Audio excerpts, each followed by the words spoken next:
guys, welcome to my channel. I'm Alexis, and today I'm going to be teaching you how to make this bouquet out of silk flowers. Before I even get to making my bouquet, I have to first prep all my flowers. I cut the stem into different sections. The goal is to get as many laterals as possible from one stem.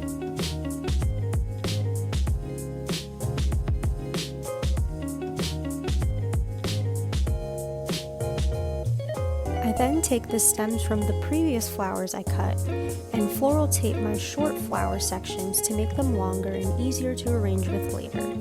I highly recommend you prep your flowers before designing, so that way when it is time to design you can just grab and go.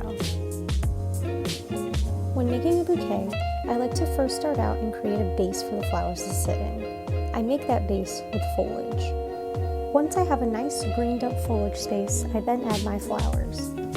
To give this bouquet some depth, I'm adding the darker flowers towards the center of the bouquet and the lighter flowers farther out. The key to making a beautiful garden style arrangement is to have different flowers on different heights.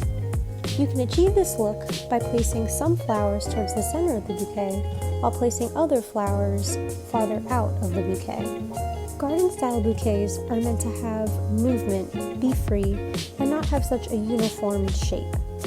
As you can see here, I'm just adjusting and moving some flowers around. Sometimes when you're designing, you realize a flower looks better in a different spot. Making a bouquet is a lot of trial and error, and sometimes it can take a really long time. But the best bouquets are not made in 5 minutes. The best things take time and effort. When designing bouquets, I like to make them with a clear front side.